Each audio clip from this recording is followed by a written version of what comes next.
দিনটা ছিল কালী পুজোর পরের দিন। আমি যেহেতু শ্যামনগরেই থাকি, তাই কালী পুজোর সময় বড় মাকে একবার দেখতে যাব না তা কি হয়? এই আমিও চলে গেলাম বড় মায়ের দর্শনে।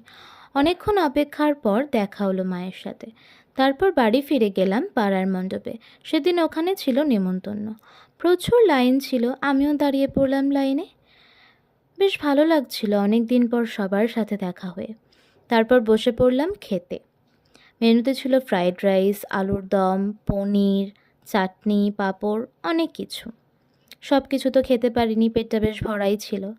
তারপর বাড়িতে এসে দেখি ভাইয়ের তো বাজি ফাটানোর প্রিপারেশন শুরু হয়ে গেছে। তারপর আমিও চলে গেলাম ছাদে ভাই বোন সবাইকে নিয়ে। গিয়েই তো প্রথমে যে গাড়ি ফটকাগুলো রেডি করেছিল সেগুলো ফাটালো।